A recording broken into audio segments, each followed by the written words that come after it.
María Elena Morera, estaba yo revisando tu biografía ya, más bien tu trayectoria en el activismo social. Eres odontóloga de profesión. Sí. O sea, infantil además especializada, Además. ¿no? Entonces, creo que pasaste de ver dientes de leche a colmillos de políticos. Nunca lo había pensado así, pero así fue. Así fue. Sí, siempre trabajé con niños y no tomé una maestría, pero siempre mi profesión fue atender niños y de hecho desde que estaba en la universidad trabajaba en consultorios que atendían solamente niños. Y no lo había pensado así, pero es verdad. Empecé atendiendo niños, ¿no? Con dientes de leche y terminé Viéndole tratando los de colmillos entender a los políticos. a los políticos a través de los enormes colmillos que tienen. Bueno, y tú te iniciaste por una situación personal, el secuestro de tu esposo, eres parte fundadora de México Unido contra la Delincuencia y ya desde hace 10 años tienes causa en común, ¿no? Desde el 2010. Ah, ok, 8 años. 8 años. Y están a punto, bueno, presentaron ayer la tercera cumbre ciudadana que hacen es una reunión de organizaciones, son bastantes organizaciones, 350 en este caso. Sí. Que hacen 56 propuestas específicas para, en este caso, los presidenciables. Así es. ¿Cómo les fue? Mira, te platico primero la construcción. Sí. Empezamos esta construcción de las propuestas hace poco más de un año, en donde nos sentamos 56 organizaciones y dijimos, bueno, ¿qué es lo que vamos a proponer y sobre qué? ¿No? Y entonces nombramos a esta cumbre ciudadana por un Estado democrático de derechos sin impunidad ni corrupción. Bueno, más. Precisamente por la grave problemática que tiene el país, y te quiero decir que hace año y medio no estábamos tan grave como estamos el día de hoy. Estas organizaciones lo que hicimos fue construir cada una con su experiencia una base de una agenda común que pudiéramos compartir, que además es un proceso deliberativo enorme porque todas las propuestas van deliberadas, consensuadas.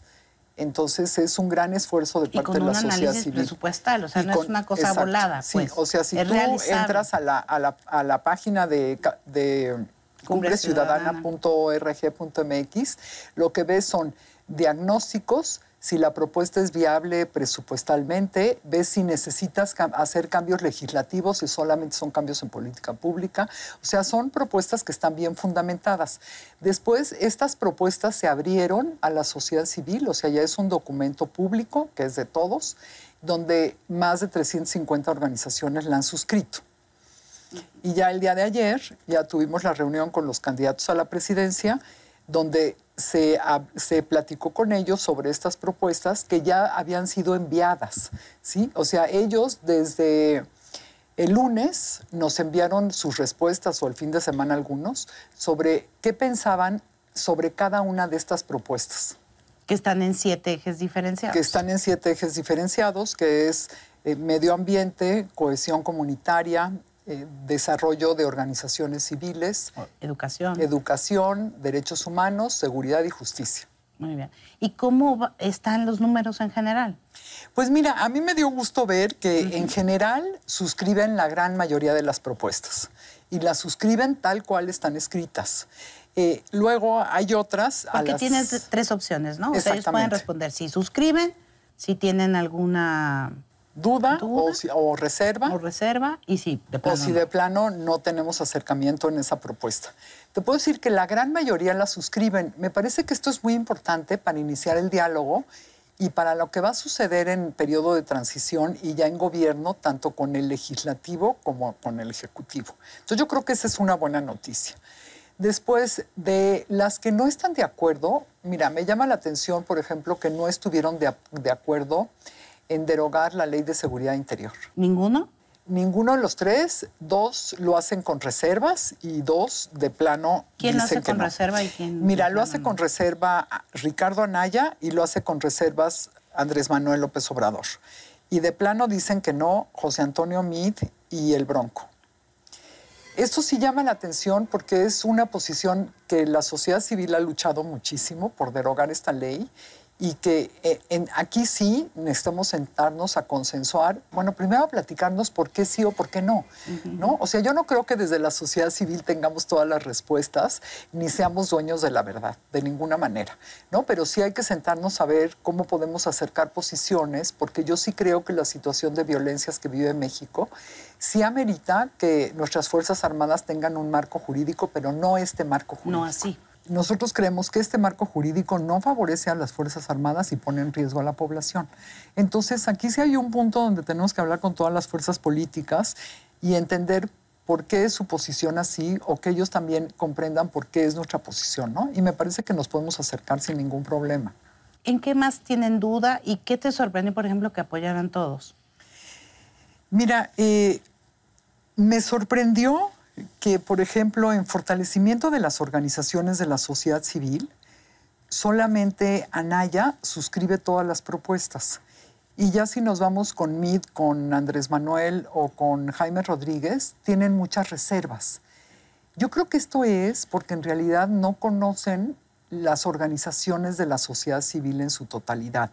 Las organizaciones de la sociedad civil somos súper plurales, como tú, Katia, que perteneces Pues a sí. las organizaciones, lo sabes. En una chiquitina, pero sí. Estamos trabajando por el bien de todos. Muchas de nuestras que no hace el Estado en organizaciones, muchos casos. exactamente, hacemos donde el Estado está alejado, la sociedad, las organizaciones de la sociedad civil sí llegan, como por ejemplo, por supuesto, en el tema de discapacidades, en el tema de víctimas, en el tema de graves violaciones a los derechos humanos, en el tema ambiental, o sea, en educación. Si te pones a ver, hay muchos temas que pareciera que el Estado está, pero que hay muchos huecos. Y son muchos de estos huecos donde la sociedad civil entra y apoya precisamente al Estado, porque yo creo que las organizaciones de la sociedad civil, al final del día, somos un aliado estratégico, como lo dije el día de ayer en la inauguración de la cumbre. Somos un aliado estratégico para las autoridades.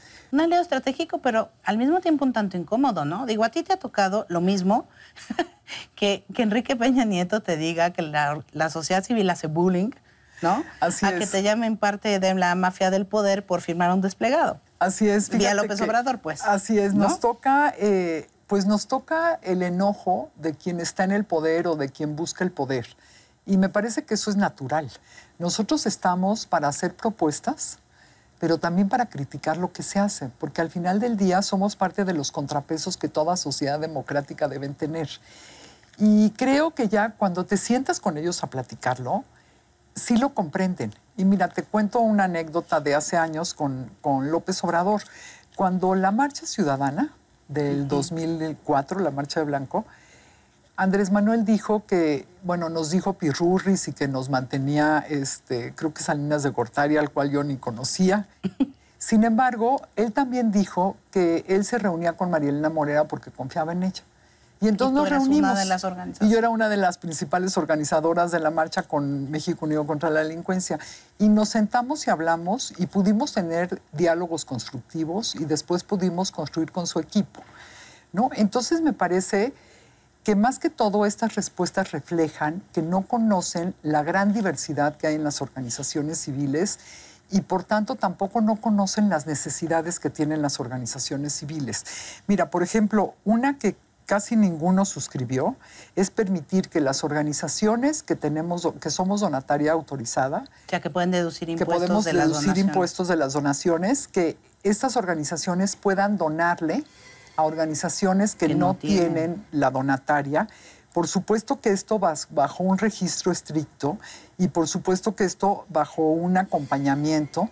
Y sin embargo, tanto José Antonio Meade como Andrés Manuel y como Jaime dijeron que no, ¿no? De alguna manera, con reservas o de plano que no. Entonces yo creo que más bien aquí es que no conocen la dificultad que hay para muchas organizaciones y por eso es que en México casi no hay organizaciones hay de la sociedad civil. ¿no? Más o como menos. 36, 38,000, contando ya todas. Sin embargo, son muy poquitas. Si tú te vas, por ejemplo, a Chile, con la sexta parte de los habitantes tienen más de 200,000.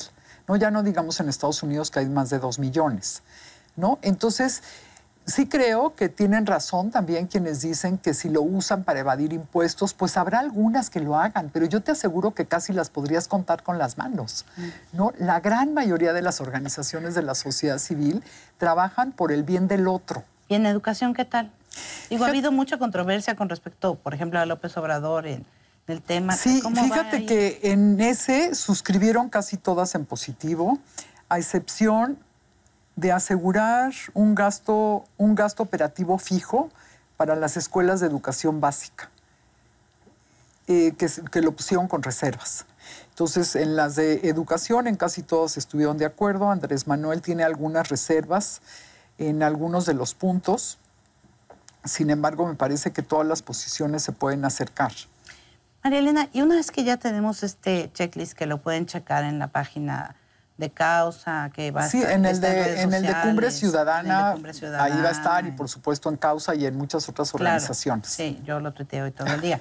Pero, ¿después qué sigue? ¿Qué sigue? O sea, ¿qué sigue? Mira, esto que hicimos ayer fue un alto en el camino, ¿no? Después de habernos sentado, deliberado, poner estas propuestas. Debatido. No fue fácil llegar a esos consensos. No. Me tocó estar en algunas reuniones. Así es. Es complicado porque somos organizaciones muy diversas, ¿no? Y la verdad esto es muy enriquecedor porque también aprendes de las propuestas del otro, ¿no? Cosas que no tenías en la cabeza o que no veías que se relacionaran, ¿no? Por ejemplo, el tema del urbanismo con el tema de seguridad o el tema de discapacidad con el tema de urbanismo. O sea, hay muchísimas cosas que están relacionadas. Entonces, ya que logramos hacer esto, hay organizaciones que no entraron en este proceso deliberativo, sin embargo, firmaron las propuestas o algunas de ellas y quieren sumar propuestas que ellos traen. Por ejemplo, nos pasó en el tema de migración, nos pasó en el de derechos humanos, en el de justicia, que hay más gente que quiere entrar y poner propuestas. Entonces, este esquema deliberativo se va a enriquecer, está vivo. Haremos una nueva sesión para poner propuestas que todas vengan, como lo dijimos desde un principio, que tengan un diagnóstico, viabilidad presupuestal, etcétera. Pero yo me refería... se van a integrar. Ok, pero ¿y más allá del 1 de julio qué? Más allá de eso... Cuando ya tengamos un ganador. Así es. Uno de los acuerdos que hubo ayer con los candidatos fue precisamente el tener un proceso de diálogo, tanto en transición como en gobierno. Ese es el siguiente punto y es lo más complicado, ¿no? Porque aquí ya construimos una serie de propuestas, creemos en ellas, tenemos una gran esperanza en un futuro mejor, me parece que todas las organizaciones, y esperamos que los candidatos también. Después sigue, en el periodo de transición, podernos sentar con los equipos del candidato ganador, pero también con quienes vayan al legislativo. Claro. Porque son dos partes cambios, que tenemos que ir caminando juntos, y ya una vez que están en gobierno también, ayer como les dijimos, bueno, tenemos que tener una interlocución fluida con ustedes y este grupo de organizaciones. Pues muchas felicidades, María Elena. No, pues también a ti por ser parte de esta cumbre. Muchas gracias. Y porque todos tenemos que construir juntos. Muchas gracias, María Elena. Gracias a ti. Gracias. Ustedes no se vayan, hay más de esta entrevista con María Elena Morera y como siempre los espero en Facebook y en Twitter.